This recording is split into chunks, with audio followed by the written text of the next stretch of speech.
بسم اللہ الرحمن الرحیم۔ تمام ناظرین کو اسلامی سبق آموز چینل میں خوش آمدید اور خلوص برا السلام علیکم ورحمۃ اللہ وبرکاتہ۔ ایک مرتبہ حضرت عمر فاروق رضی اللہ تعالی عنہ اپنے غلام حضرت اسلم رضی اللہ تعالی عنہ کے ہمراہ مدینہ منورہ میں شب کو گشت کر رہے تھے۔ ایک مکان سے آواز سنی کہ ایک عورت اپنی لڑکی سے کہہ رہی ہے، دودھ میں تھوڑا سا پانی ملا دے۔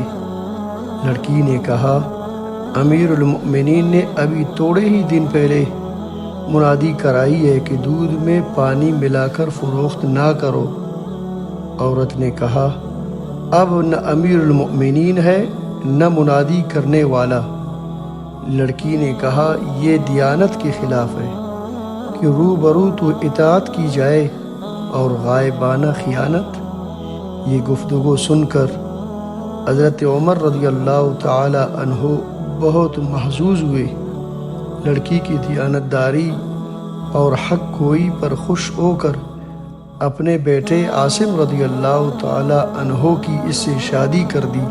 اس لڑکی کے بطن سے عاصم پیدا ہوئی جو عمر بن عبدالعزیز رحمۃ اللہ علیہ جیسے نیک بخت اور عابد و زاہد کی والدہ محترمہ تھی۔ سبحان اللہ۔